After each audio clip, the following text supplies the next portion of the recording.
নমস্কার, গৌরী আফটার 60 চ্যানেলে তোমাদের সকলকে স্বাগত। আজ আমি কাঁচকলার খোসার একটা রেসিপি তোমাদের সঙ্গে শেয়ার করব। তোমরা দেখো, সঙ্গে থাকো, পাশে থেকো। আজ শেয়ার করব কাঁচকলার খোসার রেসিপি। কাঁচকলাগুলো সেদ্ধ করার পর মানে ভেতরের যে শাঁসটা সেটা অন্য ভাবে ইউজ করা হয়েছে। এখন এই খোসাগুলো ফেলবো না, খোসাগুলোর একটা রেসিপি তোমাদের সঙ্গে শেয়ার করছি, তোমরা সঙ্গে থাকো। খোসাগুলো আমি কাঁচি দিয়ে এরকম সরু সরু করে প্রথমে কেটে নিচ্ছি। তারপর কিন্তু এগুলোকে আবার একদম ছোট ছোট করে টুকরো করে নিচ্ছি। এই যে এইভাবে পুরো ধরে একদম ছোট্ট ছোট্ট করে টুকরো করছি। কাঁচি দিয়ে কাটো বা তোমরা বটি দিয়ে কাটো। আমি যেহেতু বড় মেয়ের কাছে আছি তাই হয়তো কাঁচি দিয়ে কাটছি, আমি বাড়িতে থাকলে বটি দিয়েই কাটতাম। যার যেটা এরকম সুবিধা সে সেভাবে মোট কথা খোসাগুলো এরকম ছোট ছোট করে টুকরো করে নিতে হবে। এইভাবে টুকরো করে নেওয়ার পর এগুলো কি করি দেখো। প্রথমেই আমি এই পুরো খোসাগুলোকে এই যে একসঙ্গে করে নিয়েছি। এরপর এগুলোকে আমি গ্রাইন্ডারে দেখো খানিকটা নিয়ে নিয়েছি গোটা রসুন, এগুলোকে দিয়ে দিলাম কয়েক কোয়া রসুন। আর এই গ্রাইন্ডারের মধ্যেই নিয়ে নিলাম খোসার টুকরোগুলো। এরপর এটাকে আমি করব পেস্ট। আমাকে খুব মেপে মেপে জল দিতে হবে, কেননা পেস্টটি যেন একদম পাতলা না হয় সেদিকে লক্ষ্য রাখতে হবে।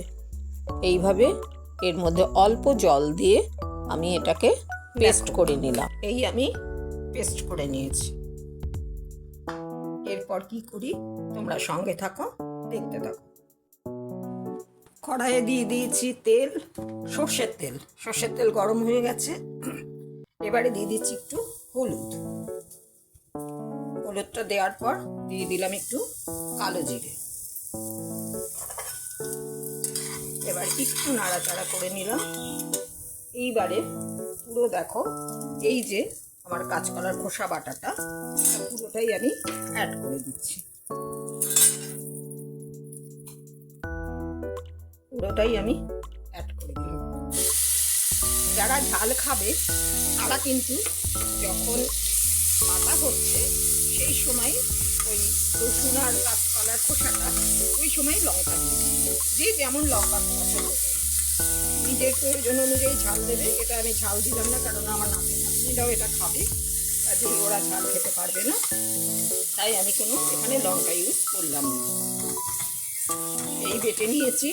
এইরকম কিন্তু কনসিস্টেন্সি থাকতে হবে তোমার বাটার সময়, মানে সেই বুঝে তুমি বাটার সময় জলটা ইউজ করবে, খুব বেশি দেবে না, অল্প অল্প জল দেবে, দিয়ে দেখে নেবে। এবার আমি এটাকে ভালো করে নাড়াচাড়া করব।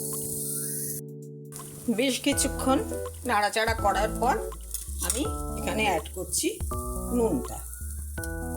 দিয়ে দিলাম নুন। এবার এটাকে ভালো করে মিশিয়ে নেব। এখনও কিন্তু খানিকক্ষণ হবে। এটা কিন্তু এরকম খোলা রেখে রেখে কিছুক্ষণ পরপরই আমাকে এটা নাড়তে হবে সিমে রেখে, যাতে তলায় ধরে না যায়। এইভাবেই আমি রান্নাটা কমপ্লিট করব। আবার হতে থাক, কিছু পরে আবার তোমাদের সঙ্গে শেয়ার করছি। দেখো এটা একদম হয়ে গেছে, নাড়াচাড়া করে এই রকম টেক্সচারে হয়ে এসছে। এবার আমি গ্যাসটাকে অফ করে দিলাম। হয়ে গেল। এবার স্ট্যান্ডিং টাইমে, যেমন আমি প্রত্যেকটা খাবার রাখি, এটাকেও স্ট্যান্ডিং টাইমে কিছুক্ষণ রাখবো। তারপরে ফাইনাল লুক তোমাদের সঙ্গে আমি শেয়ার করব। কাঁচকলার খোসা বাটা একদম রেডি টু সার্ভ। দেখো এখানে একটা লঙ্কা দিয়েছি, যেটা আমি খাবো, কিন্তু বাটায় কোনো লঙ্কা দিইনি। তোমাদের যদি মনে হয় তোমরা সেভাবে তোমাদের প্রয়োজন মতন ঝাল অ্যাড করো। এটা একদম সিম্পল রান্না, হতেও সময় লাগে না, আর ইনগ্রিডিয়েন্টসও লাগে খুব সামান্য। সেটা তোমরা দেখতেই পেলে। তোমাদের কার কেমন লাগলো আমাকে অবশ্যই লাইক, কমেন্ট আর সাবস্ক্রাইব করে জানিও। সকলে খুব ভালো থেকো। সকলকে আমার অনেক অনেক ধন্যবাদ।